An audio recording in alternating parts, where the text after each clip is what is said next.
అవినీతికి పాల్పడుతున్నారన్న సమాచారంతో ఏసీబీ వరుస దాడులు చేస్తోంది. విశాఖలో జరిగిన దాడుల్లో మోటార్ వెహికల్ ఇన్స్పెక్టర్ నివాసంలో భారీ ఆస్తులు బయటపడగా గుంటూరులో ఆర్టీఓ ఇంట్లో కళ్లు చెదిరే రీతిలో నగలు దొరికాయి.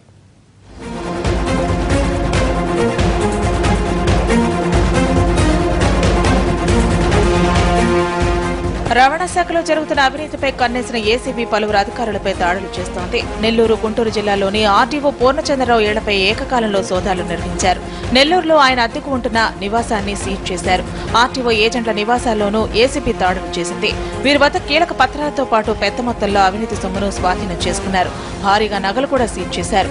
బంగారు ఆభరణాలు, వెండి పాత్రలు కట్టలు కట్టలుగా బయటపడ్డ డబ్బు చూసి ఏసీబీ అధికారులే విస్తుపోయారు.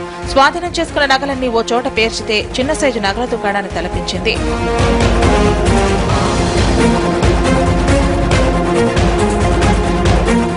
విశాఖ జిల్లా ఇచ్చాపురం ఇంటిగ్రేటెడ్ చెక్ పోస్ట్ లో మోటార్ వెహికల్ ఇన్స్పెక్టర్ గా పనిచేస్తున్న టీవీ రంగారావు ఇళ్లపై కూడా ఏసీబీ దాడులు చేసింది.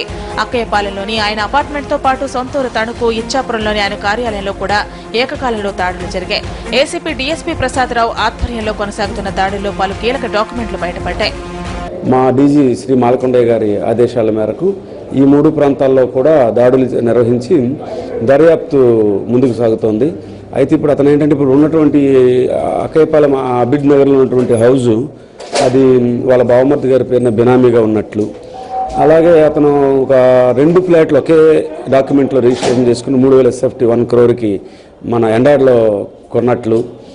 విశాఖ, నెల్లూరు, గుంటూరులో జరిగిన దాడుల్లో పెద్ద మొత్తంలో అవినీతి సొమ్ము బయటపడటంతో దాడులు కొనసాగించాలని ఏసీబీ భావిస్తోంది.